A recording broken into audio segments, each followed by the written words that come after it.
You guys, so this is going to be a talk over, but just an FYI, a lot of people ask, so I want to give y'all the info. Royal trumpet mushrooms is what I've used, and I shredded them to give this type of texture to make it look like it's shredded chicken almost. This is what I learned off of YouTube University. I seen it somewhere plenty years ago, and I just been running with it. That book back there at the kitchen saved my life back in 2014 or 15, I believe, when it was first came out. But anyway, so it is a vegan plant-based book, so I really enjoyed it, and it really just changed my life and my views on a lot of things. So I take the mushroom, I do clean my mushrooms, you guys. I soak them, and then for 10 or 15 minutes, and I rinse them off, and then I pat them dry and let them sit for at least 6 or 7 hours, probably more than that because I had to work today. So this is Taco Tuesday, so I did let them sit for a while because you do want your mushrooms to dry, and then you shred them with a fork, just like this. You hold the top of it and you shred it, or you can sit it on a plate and shred it, but then it gives you this texture of shredded chicken texture, as you can see.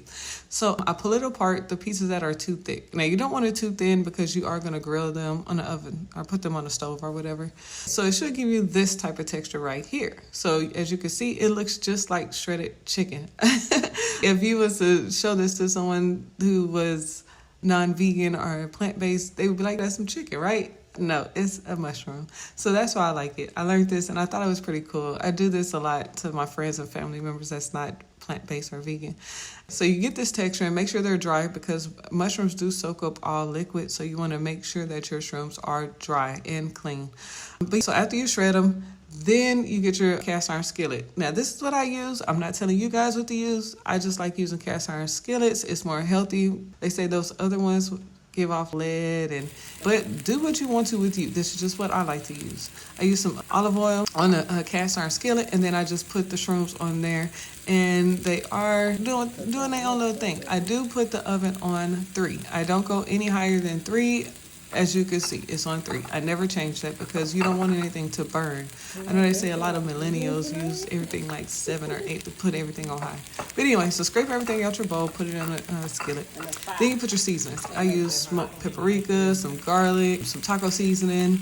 But my favorite is smoked paprika, just FYI. Garlic and herbs, just whatever of your flavoring, whatever your choice is. My favorite will always be smoked paprika. I'm using that in everything, but I like spicy as well, so just keep that in mind. So then you want it to simmer on the stove a little bit because you want it to soak up as much flavor as possible at this point right here. And if you know anything about mushrooms, they do soak up any type of flavor or texture, but mostly you have to get it in there because shrooms like liquid base. So right now the flavor and the season is just sitting on top of the mushroom. It's not cooking in it. So if I was to pick one up right now and try to bite into it, it's going to have like a gummy texture and it's not going to be flavored. So that's when I use white wine to actually put the flavor or the seasoning or the taste inside the mushroom because mushroom soaks up any liquid. So whatever liquid you use, and I added some hot sauce as well. So just keep that in mind. Whatever liquid you use, the mushroom is going to soak it up because that's basically what they are. They're just like a big sponge.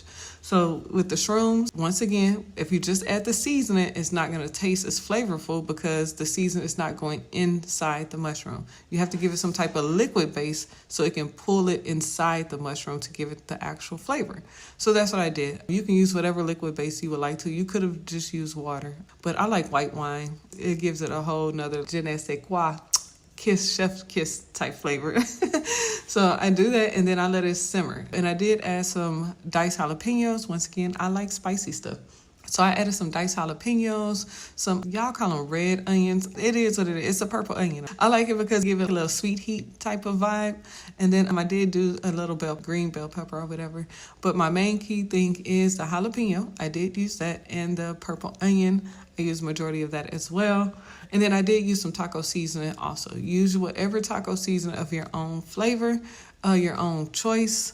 I think I used one that's in this black and white packet, Moultries, whatever his name is. But anyway, and then you want the shrooms to actually be flat on the skillet because if you don't know, shrooms are gummy. They're very gummy. Once they take in that water, they become very gummy. So you don't want that gummy type of texture of the meat. So as you can see right here, I'm trying to show you how it looks gummy, but you want it to get, I think they call it blackened, like a blackened chicken or something like that. That means you want it to get a little crispy vibe or a little crispy taste to it. So you have to let it simmer on the stove a lot more.